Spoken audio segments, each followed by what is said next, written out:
même. Ouais. Il y a eu un truc formidable. On rendait hommage, je passe à des trucs, à Françoise Héritier, l'anthropologue, et quelqu'un a dit, il ne faut plus dire hommage, il faut dire famage.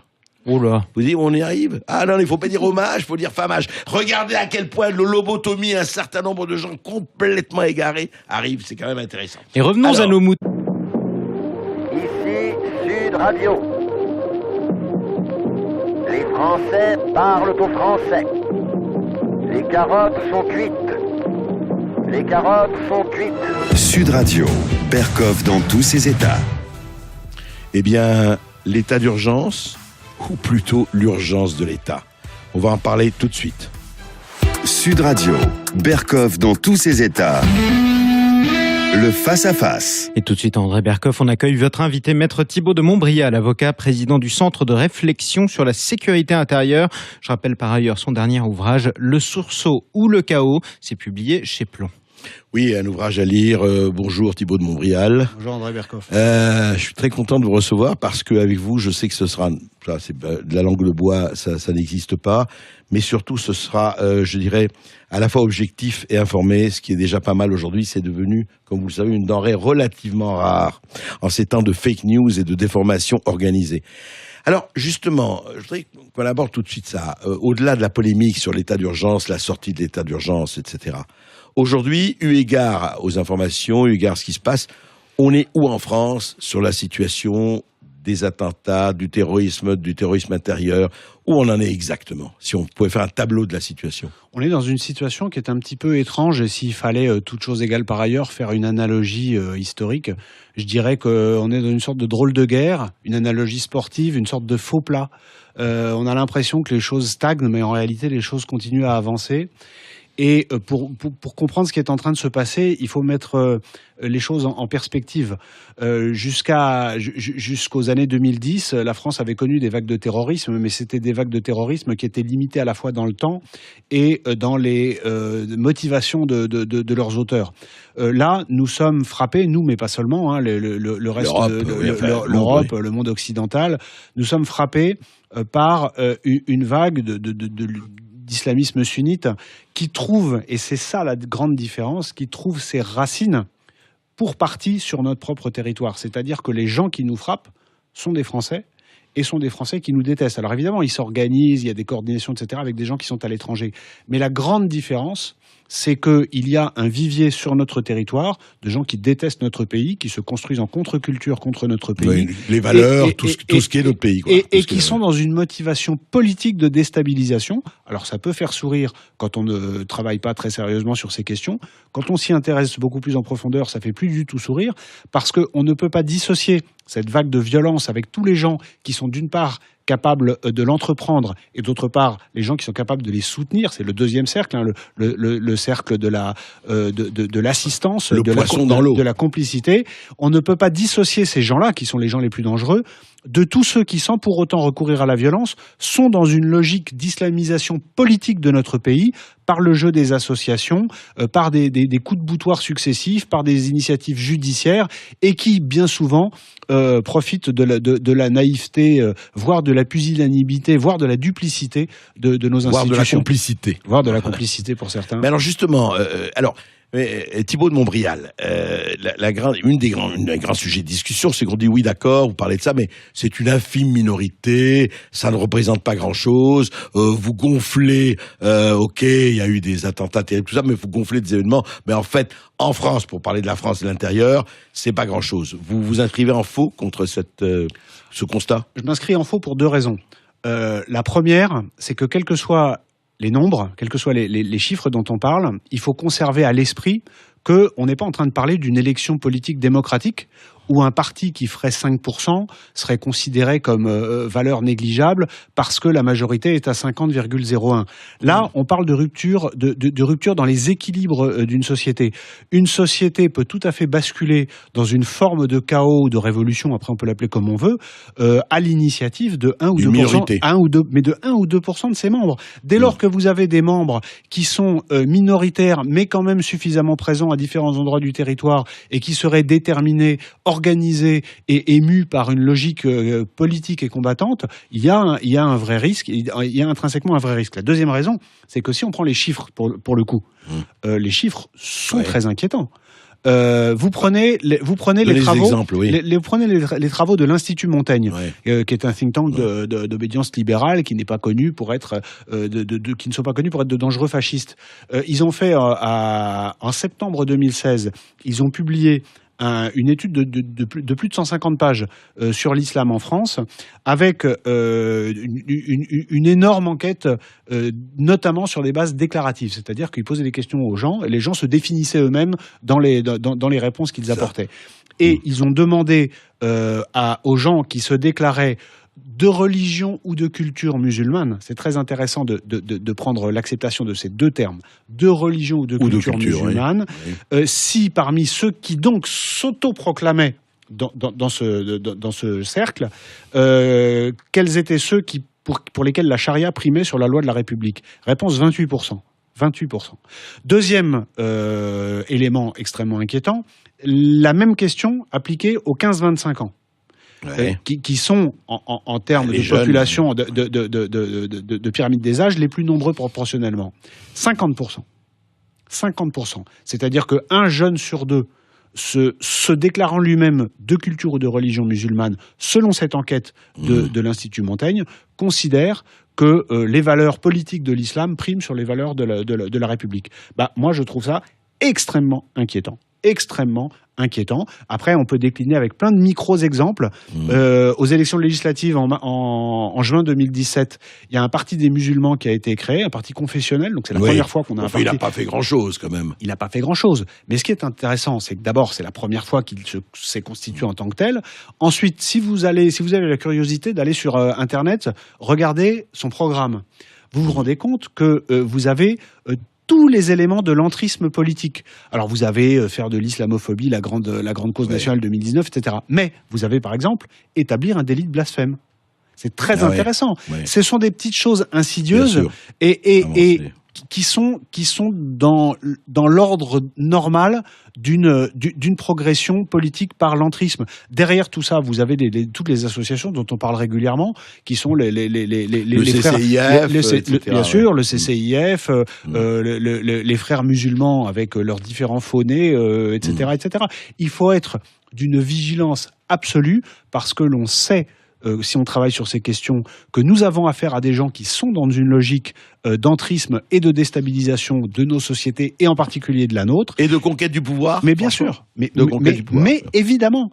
Et pour finir sur les chiffres, on sait que les sociétés dans lesquelles les minorités, et en particulier la minorité musulmane revendicatrice au sens politique, arrivent à 20-25% d'une population, se met à avoir des exigences qui mettent en péril les règles structurelles de vie au sein de la communauté. Oui, mais alors, en vous suivant, c'est vrai que c'est un constat assez terrible et assez... en même temps, il faut le savoir. Mais est-ce qu'on ne va pas, alors à ce moment-là, vers ce que certains appellent presque une partition? Est-ce que en fait, on ne va pas vers une France où il y aura non pas les territoires perdus de la République, les territoires perdus pour certains, mais conquis pour d'autres? Est-ce que, en fait, parce qu'on voit très bien cela, même si on peut vous suivre ou pas vous suivre, Thibault de Montbrial, mais il n'empêche que le problème, il est posé, on le voit. En fait, quid de ça? Alors, on parlait des états d'urgence, quid de la réponse de la République aujourd'hui? Si vous regardez la réponse de la République, de l'État, de ses exécuteurs ou exécutants, est-ce qu'elle est à la hauteur du défi? Alors, la réponse, il y a une réponse qui est en train de se mettre en marche, mais sans mauvais jeu de mots. Ouais. Mais encore faut-il définir ce à quoi on répond. C'est-à-dire que sur la question de la violence islamiste, je pense qu'aujourd'hui, les partis politiques sérieux et les autorités administratives compétentes ont parfaitement conscience de la gravité de la menace, d'ailleurs beaucoup plus que la population ou les journalistes. Ça, c'est un point. Mais ce dont nous parlons en réalité, c'est pas du terrorisme islamiste, c'est de l'islamisme politique. Et la réalité d'un risque y compris de rupture, parce que moi je pense qu'il y a un risque de rupture au sein de la société et de rupture violente. Je pense qu'elle n'est pas, je pense que la prise de conscience n'est pas Mais au niveau d'un affrontement possible, véritablement. Vous allez jusqu'à la guerre civile ? Non, mais moi, j'aime pas le terme de guerre civile parce que c'est un terme qui est porteur d'une telle connotation émotionnelle qu'il anéantit instantanément la réflexion. Ouais. Ce que je mets en perspective, ce sont différentes choses. D'abord, vous avez, vous parliez tout à l'heure des territoires perdus de la République. C'est un livre qui date de 2002 quand même. Absolument. Donc c'est pas tout neuf. Qui a été réédité sur la France soumise en absolument. 2015. Et aujourd'hui, ce que l'on constate, c'est que vous avez en France non pas des endroits où l'autorité de l'État ne s'exerce plus du tout, c'est-à-dire les fameuses zones de non-droit, mais pour être plus précis, des endroits où l'autorité de l'État ne s'exerce plus que ponctuellement et en force. Je m'explique.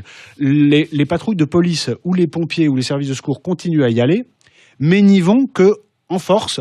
Ils entrent, ils font ce qu'ils ont à y faire et ils en sortent. Mais par contre, il n'y a plus de permanence de la présence. Il n'y a plus de permanence de l'autorité. Il n'y a plus de permanence de l'autorité. C'est des incursions et puis on s'en va. Vous avez des quartiers, par exemple la Reine Jeanne à Avignon, par exemple d'autres à Roubaix, enfin malheureusement la liste est longue, où aujourd'hui vous avez en marge des institutions de la République une espèce de régulation islamiste de la vie locale qui s'est mise en place avec l'équivalent de ce qu'on pourrait appeler un tribunal de commerce pour régler les différends entre commerçants, voir certains problèmes conjugaux, etc. Bon, il n'y a pas de tribunaux islamiques quand même encore, franchement, rassurez-moi. Au sens formel, non. Au sens informel, il y a des choses, il y a des choses qui s'en rapprochent.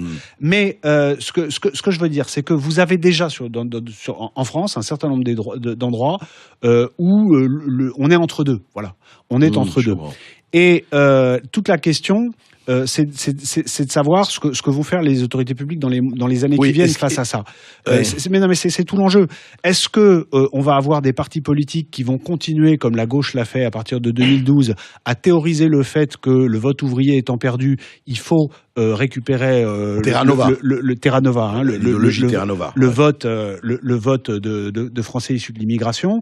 Est-ce qu'on va avoir des gens qui, et comme c'est le cas d'une partie de la gauche aujourd'hui, se lèvent enfin franchement et dénoncent les périls à la hauteur de ce qu'ils sont? On est en fait à la croisée des chemins. Les quelques années qui viennent sont absolument cruciaux.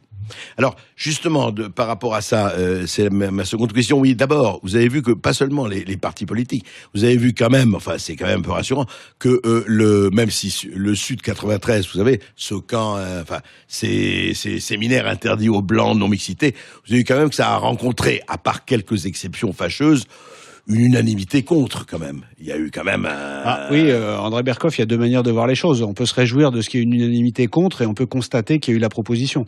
Il y a quelques années, il y a encore 2 ou 3 ans, personne n'aurait jamais eu l'idée de présenter une telle chose.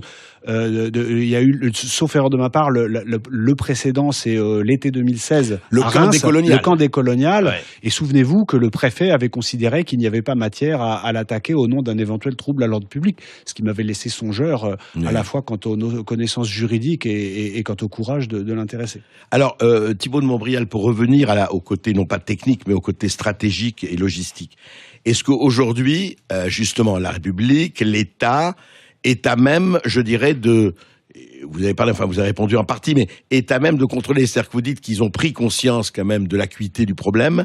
Est-ce que logistiquement, pourquoi je pose la question, est-ce que les gens, justement, parce que les citoyens, ne doivent-ils pas être plus conscients et plus vigilants et plus informés de ce qui se passe vraiment? Moi, je pense que les citoyens doivent dire leurs préoccupations à leurs représentants politiques et aux institutions, pas simplement politiques, mais aussi administratives, etc. Il n'y a rien de plus dangereux que de se le faire interdire ce débat au nom d'une prétendue appétence pour l'extrême droite ou je ne sais quel extrémisme. Aujourd'hui, mais du reste, on a bien vu pendant la campagne de la dernière élection présidentielle que ces sujets qu'on va appeler d'identité pour faire court sont quand même néanmoins des sujets qui, heureusement, ne sont plus l'apanage exclusif d'un parti politique. C'est clair. Ce n'est plus enterré, ou alors vous étiez traité de fasciste dès que vous abordiez le mot identité. Aujourd'hui, ce que je trouve très intéressant, c'est que dans l'espace politique français, tous les camps sont scindés en deux. et en particulier, encore une fois, la gauche, qui est sur les propos de Manuel Valls récemment sont pour moi des propos très encourageants. Ils s'inscrivent dans une tradition de prise de position de Manuel Valls qui n'est pas nouvelle, mais que n'a-t-il pas entendu et pris dans la figure, si vous me permettez cette familiarité. À droite, vous avez aussi les grands naïfs. Moi, j'étais très frappé, je le dis souvent dans mes conférences, que de voir un très proche d'Alain Juppé, quand il était encore candidat aux primaires, expliquer sur toutes les radios qu'il n'y avait pas de preuve d'un lien entre les migrants et les terroristes, alors qu'il y a des preuves judiciaires, et que non seulement ça, mais que c'était revendiqué par l'État islamique. Donc, il y a une forme de réalisme, mais il faut aller au bout de la logique. Je vous donne un autre exemple. Ouais. On a parlé des mères de djihadistes qui ont été les mamans des djihadistes. Il y en a deux qui ont été condamnées au printemps. Alors on s'émouvait en disant mais oui, mais les pauvres. Et on avait un petit peu l'impression en France que des djihadistes français étaient des gens qui étaient des dérives d'un système imparfait, mais que tout le monde en était désolé. Mais moi, j'ai préfacé un livre en avril 2016 qui est écrit par un journaliste qui s'appelle Alexandre Mindel et qui s'appelle La France djihadiste. Et Mindel est allé avec sa carte de presse sous son vrai nom dans un certain nombre des quartiers dont on parlait tout à l'heure pour rencontrer des parents de djihadistes. Et qu'est-ce qu'il a Sous son vrai nom. Sous son vrai nom. Ouais. Et j'insiste, il a le courage de le faire sous son vrai nom. Et qu'est-ce qu'il a rencontré, et de quoi s'est-il rendu compte? Et le livre est sidérant, c'est qu'il y avait plus de la moitié des familles de djihadistes français qui cautionnaient le départ de leurs fils et frères et qui en étaient fiers et qui revendiquaient une fierté au nom d'un islam combattant et conquérant. Etc. Donc, on se rassure à bon compte en disant non mais c'est tellement terrible, c'est pas possible, et on donne toujours les quelques exemples ultra minoritaires de gens qui sont partis après s'être convertis et radicalisés. Mais la réalité, c'est que plus de 80% des Français djihadistes sont des gens qui sont d'origine de culture musulmane identitaire et issus de familles qui sont parfaitement heureux de ces départs. Il suffit de voir l'attitude de Madame Mera au procès. Madame Mera mère n'est pas simplement la mère éplorée d'un fils qui est mort et de l'autre qui est en prison, pour paraphraser mon confrère Dupond-Moretti, mais c'est surtout le Deus ex machina, la fabrique, hein, au sens au sein de la cellule familiale de cette fratrie terrible. Et de voir cette personne qui parle toujours pas français au bout de 20 ans mentir sciemment à une cour d'assises et nier la réalité de l'engagement de ces deux frères, c'était quelque chose qui était très intéressant, parce que la presse française a pris l'accrochage que Dupond-Moretti a eu avec les parties civiles sous l'angle de la mère, la pauvre maman qui doit être mise en dehors. Elle aussi a un fils mort, mais en réalité, la pauvre maman, elle est en plein dans ce dont on est en train de parler, et bien au-delà de ce cas particulier. C'est ça dont il faut avoir conscience. Mais alors, c'est que cette détestation, pardon, je suis juste, mais c'est essentiel, on est au cœur de notre problème, c'est que cette détestation de notre pays, elle est le fruit d'une culture, elle est le fruit d'une éducation, et c'est ça qui est dangereux. Si ça n'était que quelques esprits égarés, ce serait inquiétant à court terme, mais il n'y aurait aucune inquiétude à long terme. Moi, je suis très inquiet à long terme. Oui, c'est une guerre des cultures, il faut le dire aussi, c'est clair. Mais alors justement, l'homme de loi que vous êtes, Thibault de Montbrial, vous savez, on parle beaucoup aujourd'hui de retour de certains djihadistes, etc. Que faire par rapport à ça? Que faire par rapport... On a vu cette interview d'une mère dont le mari était mort, elle a eu 3 maris là-bas, elle est en Irak, etc. Bon.